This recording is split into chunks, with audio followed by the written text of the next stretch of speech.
Okay, so Florida, right? Everyone thinks they know Yeah. it. Beaches, Disney World, all the retirees. Right, yeah.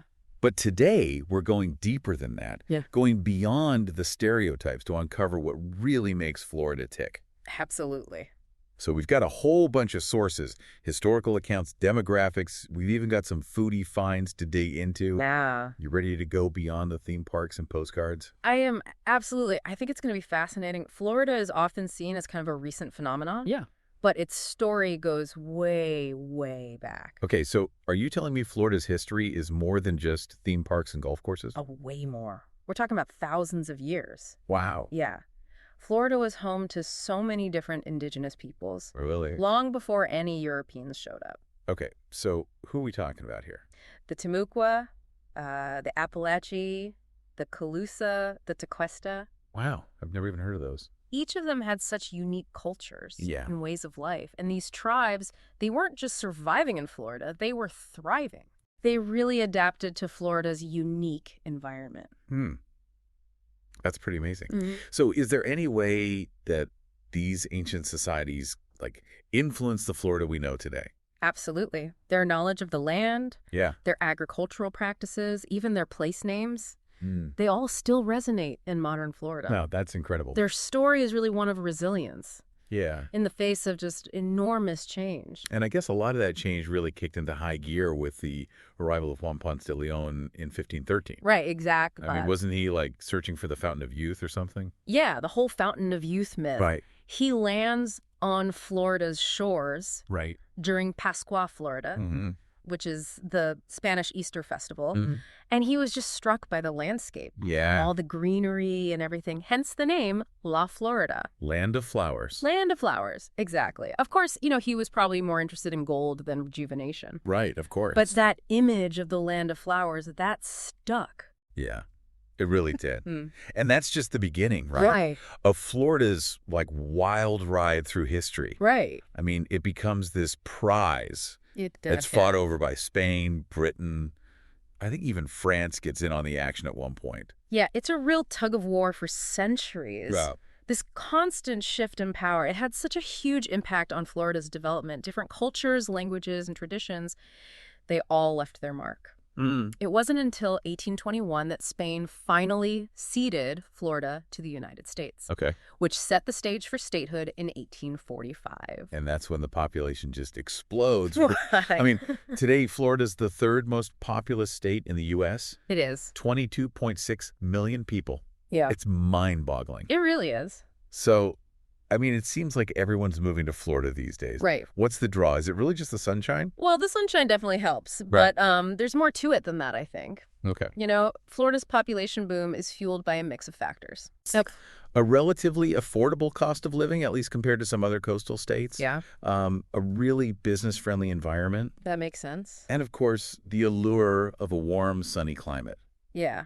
I mean, let's not forget the stereotype, right? Right. Florida, the land of retirees. You're right. We do have the highest percentage of residents over 65 in the nation. Really? But that actually makes Florida's demographics all the more fascinating, I think. Yeah, so... You've got this influx of retirees, often from northern states. Yeah, And they bring their own values and expectations. right. Then you have a large and growing Hispanic population, Okay. particularly from the Caribbean and South America. And they're injecting the state with just this vibrancy and cultural richness that's hard to find elsewhere. So it's more than just a haven for snowbirds escaping the cold, then? Oh, way more.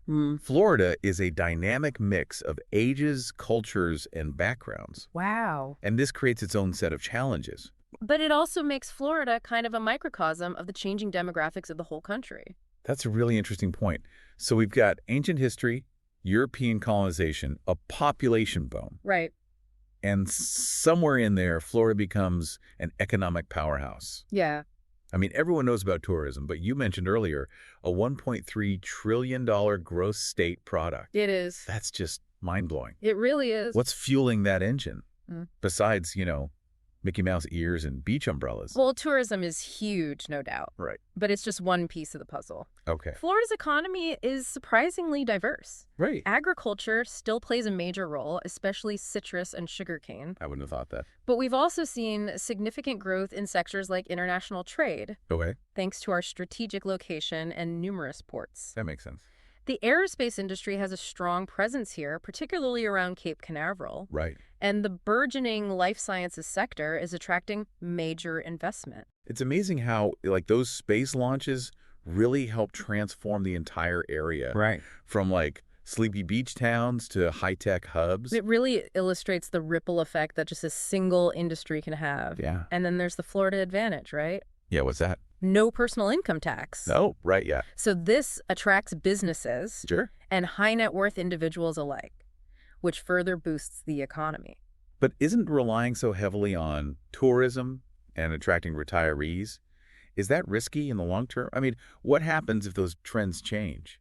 That's a valid concern. Florida's economy needs to diversify even further to remain resilient. Yeah. Investing in education, infrastructure, and emerging technologies. Right. Those will be crucial for long-term sustainability. Yeah, that makes sense. So all this talk about growth in demographics is making me hungry. Yeah. Florida's food scene is as diverse as its population, right? Absolutely. That's what I've heard. It's like a melting pot of flavors reflecting the state's unique heritage. Okay. Of course, you can't talk about Florida without mentioning seafood. Right, of course. I mean, fresh catches from the Atlantic and the Gulf. Yeah. Groupers, snappers, stone crab. Okay, stop. You're making me hungry. It's a seafood lover's paradise. It is. Oh, and key lime pie. Oh, yeah, of course. The key lime pie. A classic, for sure. Yeah. But what really intrigues me is the Floribian cuisine. Floribian. Floribian. Okay, I've never heard of that. It's not just a simple blend of Caribbean and Latin American influences. It's a true fusion. Oh, okay. They're incorporating local ingredients, Yeah. local traditions, resulting in something wholly unique.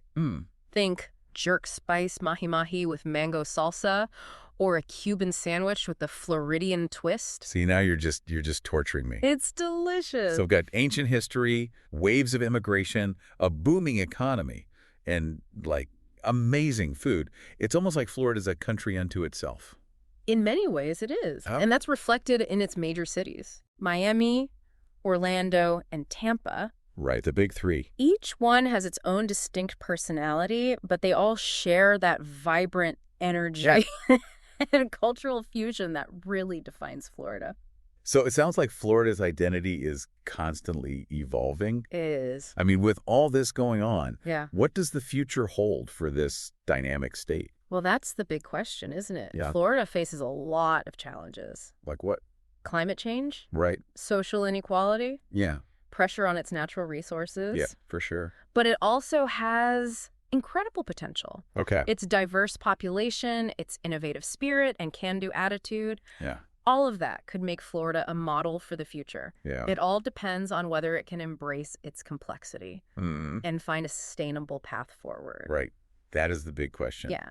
So for all our listeners out there, I mean, next time you think of Florida, don't just think of the beaches and the theme parks. Right. Think about the layers of history, the vibrant culture, and the challenges and opportunities that are shaping this dynamic state. Yeah. It's an amazing place. It really is. Thanks for joining us today. Thanks for having me. Today is your lucky day. Today is the day that our $3 website works for you, paying you directly to your PayPal daily. Imagine $3 ongoing continuous payments to your PayPal account. Imagine falling asleep and waking up to $300 in your PayPal account. How would this make you feel? How could this help you? What bills could you pay? What kind of fun could you have? What does that retirement look like now? All for a one-time payment of $3. This website is DFY done for you, fully built and completely hosted, and never stops collecting payments for you. You have spent $3 on coffee on a regular, but that coffee won't help you create multiple streams of income. Click the link below.